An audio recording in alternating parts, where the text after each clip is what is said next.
The writing process changed quite a lot, obviously, from Take Off Your Colours, because they are the songs that we first started writing, especially from myself as a musician, like songs when I was 14 to like 17. So your first entry point of writing music is always going to be nervous, but we were imitating our peers at that time from bands like Fall Out Boy, Paramore, Drive-Thru Records kind of stuff. And as over the years went along, we got a little bit more confident with ourselves of writing and developed our own style and our own niche. And you know, that's always helped us push the barrier, trying new things in different styles of music. But also like working on computers, pushing different instrumentation out there has been exciting for us recently. And also working with songwriters as well, because you can never stop learning, really. Yeah, definitely. You know, like I think when we first started developing early days with Take Off Your Colours, it was like kind of a niche set of fan base. But as we've grown older, you know, a lot. It's kind of our music's evolved, so our fan base has evolved as well. But I think they've been like more cult as well, because it's definitely been like a core fan base for a long time from You Me at 6, and they've grown up with us. And now, later on in our career, there is still new, fresh, young fans coming in, and there's actually some older fans coming in as well. So we've got a very wide demographic, which is really cool. Well, we're playing longer sets now than we were, I think, before. We've added like lots more production in. I think really kind of bringing the electronical kind of side from what we make in the studio. We've really tried to bring that in over the last couple of records. So it feels like you're getting a different You Me at 6 show every time, you know.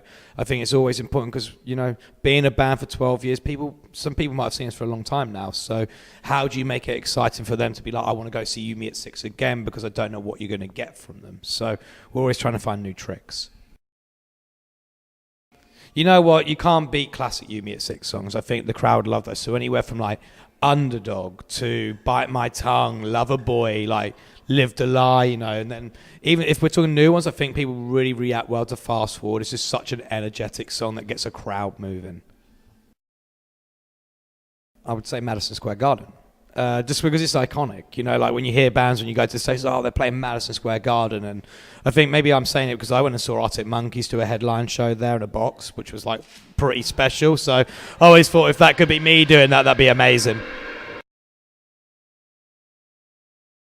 Well, really, like the subject of the song, like it started when I was in a writing session with Joel Pott, who's a songwriter, and he's done like he used to play in Athlete, but he's worked with like London Grammar and George Ezra.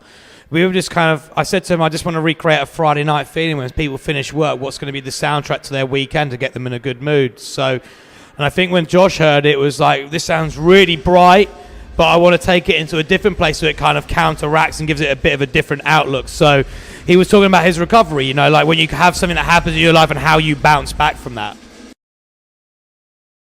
I stream like everybody else who has a phone, you know, because who doesn't, really, let's be honest. But I have vinyl at home as well. I've got quite a big collection, and I think really I buy vinyl for like my favourite records to own it and be able to hold it and look at the artwork. I think that's to me that's still important, you know.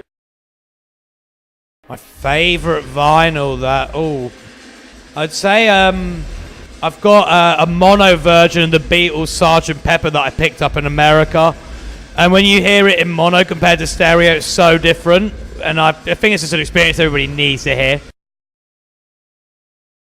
DeLorean, fact.